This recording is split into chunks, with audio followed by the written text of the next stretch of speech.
اللہ تعالیٰ نے فرمایا سورہ رعد میں ان اللہ لا یغیر ما بقوم حتی یغیروا ما بانفسہم، کسی قوم کی حالت اللہ نہیں بدلتا جب تک کہ وہ اپنے اندر اپنے نفس کی حالت کو نہیں بدلیں گے۔ پہلے اندر اپنے آپ کو بدلو، پہلے حلال پر اکتفا کرو، حرام سے اجتناب کرو، گھروں میں شرعی پردہ نافذ کرو، شرعی پردہ، یہ رواجی پردہ نہیں، شرعی پردہ۔ پوچھئے علماء سے کس کس سے پردہ ہے، کس کس کے سامنے عورت آ سکتی ہے بغیر حجاب کے، کون ہے محرم، پوچھئے۔ اور چیزیں بھی پوچھتے یہ بھی پوچھئے نا ان سے، پھر اس پر عمل کیجئے۔ اگر آپ اپنے گھر کے اندر پردہ نافذ نہیں کرتے اور شکوہ کرتے جی بڑی عریانی دنیا میں پھیل رہی ہے، تو آپ کو شکوہ کرنے کا حق نہیں۔ عریانی ہے، بے حجابی ہے، بے پردگی ہے، فحاشی ہے، پھیل رہی ہے، کیوں؟ ہم نے خود اپنے گھروں سے پردہ نکال دیا۔ جس کے بعد 2 پیسے آ گئے، سب سے پہلا کام یہ کیا کہ برقع اتار دیا۔ معلوم ہوا کہ یہ تو غربت کی علامت تھی، یہ تو گویا کہ دقیانوسیت کی علامت تھی۔ تو ہمیں یہ سوچنا چاہیے، ہماری معاشرت، اب کسی نے قانون تو ہمارے اوپر نافذ نہیں کیا ہے کہ عورتیں پردہ نہ کریں، اللہ کا شکر ہے آج تک پاکستان میں تو ایسا نہیں ہوا ہے۔ مسلمان ملک ایک ترکی بھی ہے، وہاں عورت اپنا سر بھی نہیں ڈھانپ سکتی۔ آپ کو اپنے اخبار میں آپ نے پڑھا ہوگا، ایک ممبر آف پارلیمنٹ ان کی آ گئی تھی کہ جس نے صرف سر ڈھانپا ہوا تھا، سکارف رکھا ہوا تھا سر پر، اس جرم کی پاداش میں اس کی وہ اسمبلی کی ممبرشپ بھی گئی اور ترکی کی سٹیزن شپ بھی گئی۔ ہمارے ہاں تو نہیں، جس گھر سے بھی پردہ نکلا ہے اپنی مرضی سے نکلا ہے، جس نے بھی چھوڑا ہے اپنے ارادے سے چھوڑا ہے، کسی نے آپ پر لازم نہیں کیا۔ تو پہلا کام دیکھیے اصلاح معاشرہ کا، پہلے اپنے آپ کو بدلو، اپنے آپ کو ٹھیک کرو، اپنے کردار کو، اور دونوں اعتبارات سے اپنی معاش اور معاشرت، معاش آپ کی جو بھی کمائی ہے جس پر آپ کا گزارا ہے اس میں کوئی حرام کی آمیزش نہ ہو، معاشرت جو رہن سہن ہے، باقی ظاہر بات ہے چور کا ہاتھ تو آپ نہیں کاٹ سکتے، وہ تو جب تک قانون نہ بنے اور وہ نظام نہ بدلے، زانی کو آپ سنسار نہیں کر سکتے جب تک کہ شریعت کا قانون جو ہے اس کی بالادستی نہ ہو جائے، وہ آپ نہیں کر سکتے، سود آپ ختم نہیں کر سکتے جب تک کہ وہ نظام حکومت ختم نہ کرے، ورنہ تو ہر ایک جو ہے پورے ہمارے نظام کا جو ہے تانا بانا سود پر ہے۔ لیکن خود تو اپنے آپ کو بچا سکتے ہو، ڈائریکٹ انوالومنٹ تو نہ ہو سود میں، خود تو سود پر قرض نہ لو، خود تو اپنی بچت وہاں رکھ کر اس پر سود نہ کھاؤ، اور فکس ڈپازٹ رکھ کر جو ہے سود نہ کھاؤ۔ کم سے کم ان دونوں اعتبارات سے جب تک کہ ہم اپنے آپ کو، تقویٰ تو بہت اونچی چیز ہے، اور تقویٰ بھی وہ جتنا کہ اللہ کے تقویٰ کا حق ہے، تو بہت اونچی بات ہے، کم سے کم جو صریح حرام ہے اس سے تو بچیں۔ تو پہلی منزل یہ، بلکہ میرے اب آج کی ترتیب میں دوسری منزل ہوئی۔ پہلی منزل کیا تھی؟ یقین والا ایمان حاصل کرو، یقین پیدا کرے ناداں، یقین سے ہاتھ آتی ہے وہ درویشی کہ جس کے سامنے جھکتی ہے فقوری۔ ایسے ایسے درویش گزرے ہیں۔ اب یہ خواجہ نظام الدین اولیاء رحمت اللہ علیہ، دلی میں ایک تخت ہوتا تھا بادشاہ کا، ایک تخت ہوتا تھا ان کا روحانی تاجدار۔ وہ کون تھے؟ نظام الدین اولیاء رحمت اللہ علیہ۔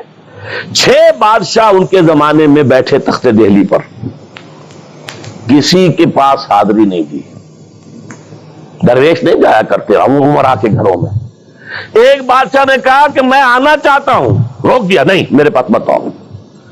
اس نے کہلوایا میں آ جاؤں گا، آپ کا دربار عام ہے، کھلا ہے، سب آتے، میں بھی آ جاؤں گا، آپ مجھے کیسے روک سکتے ہیں؟ جواباً کہلوایا کہ اگر بادشاہ ایک دروازے سے داخل ہوا تو درویش دوسرے دروازے سے نکل جائے گا۔ جھک رہا ہے کہ نہیں بادشاہ؟ جب آیا تھا بابر یہاں پر حکومت وہ جنگ کرنے کے لیے، پانی پت کی پہلی جنگ ہونے والی تھی سن 1526 میں، پتہ نہیں یہ تاریخ بھی اب لوگوں کو معلوم ہے کہ نہیں، تو وہاں کون تھا؟ ابراہیم لودھی بادشاہ تھا دہلی کا۔ وہ آیا ہے شیخ عبد القدوس گنگوہی رحمت اللہ علیہ کے پاس کہ حضور حضرت میرے لیے دعا کیجئے، بڑا وقت سخت آ گیا ہے، بابر فوج لے کر آ گیا ہے۔ ان کا دعا نہیں کی، فرمایا ہٹ جاؤ یہاں سے، ہماری دھوپ چھوڑ دو، دعا نہیں کی۔ وہ آیا ہے ہاتھ جوڑ رہا ہے، دعا کی، دعا نہیں کی، اس لیے کہ ظالم حکمران تھا اور بابر نے شکست دی۔ تو یہ فقیروں کے پاس چل کے بادشاہ کیوں جا رہے ہیں؟ اس لیے کہ وہ یقین ہے دل کے اندر، یقین پیدا کرے ناداں، یقین سے ہاتھ آتی ہے وہ درویشی کے جس کے سامنے جھکتی ہے فغفوری۔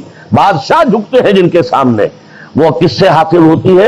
وہ در حقیقت یقین قلبی والی دولت۔ دوسرا کام، اپنے عمل کے اندر، اپنے کردار میں تقوی اختیار کرو جس کا کم سے کم درجہ یہ ہے کہ حرام سے تو اپنے آپ کو بچا لو، اور فرائض کی پابندی کرو۔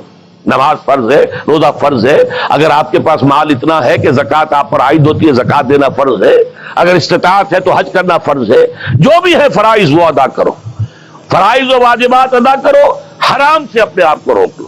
یہ دو کام نہیں کرتے تو اگلی آیت کی طرف بڑھنے کا فائدہ ہی نہیں، پھر یہیں پر بات ختم ہو جائے گی، فل سٹاپ ہو جائے گا۔ لیکن اگر یہ مرحلہ طے کر لیا، خوش نصیب، اس نے اپنی معاش اور اپنی معاشرت کو درست کر دیا شریعت کے مطابق۔ اب اگلا قدم کیا ہوگا؟ وَاعْتَصِمُوا بِحَبْلِ اللَّهِ جَمِيعًا وَلَا تَفَرَّقُوا۔ اب چونکہ تمہیں فرد سے آگے بڑھ کر ایک امت بننا ہے، دنیا میں انقلاب برپا کرنے کے لیے، اللہ کے دین کا بول بالا کرنے کے لیے، اللہ کے دین کو غالب کرنے کے لیے تمہیں تو فوج بننا ہے، خدائی فوجدار بننا ہے، لہذا تمہیں جڑنا ہوگا نا۔ تمہیں جوڑنے والی شے کون سی ہوگی؟ میں نے کہا تھا نا، فصیل کی مضبوطی کا دار و مدار دو چیزوں پر ہے، اینٹیں پکی ہو، افراد جو ہیں ان میں تقوی آ گیا، فرما برداری آ گئی، اینٹ پکی ہو گئی دینی اعتبار سے۔ اب ان کو جوڑنے والی شے کیا ہے؟ فرمایا اور سب مل جل کر اللہ کی رسی کو مضبوطی سے تھام لو اور تفرقوں میں مبتلا نہ ہو۔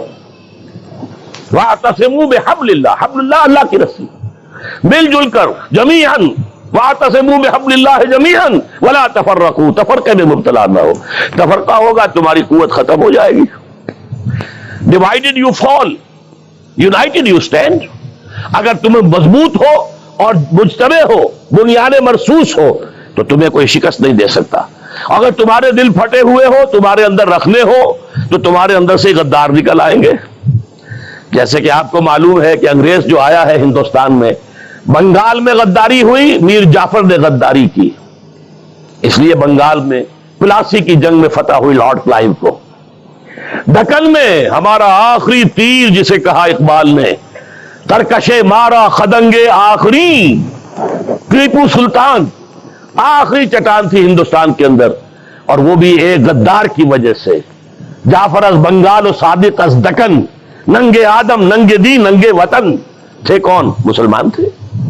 لیکن یہ کہ اگر آپس میں تفرقہ ہے، آپ کے تفرقے کو دشمن استعمال کرے گا، آپ کو آپس میں ٹکرائے گا، ایک کے مقابلے میں دوسرے کی مدد کرے گا، کبھی دوسرے کے مقابلے میں آپ کی مدد کرے گا، تاکہ آپس میں ٹکرا کر ختم ہو جاؤ۔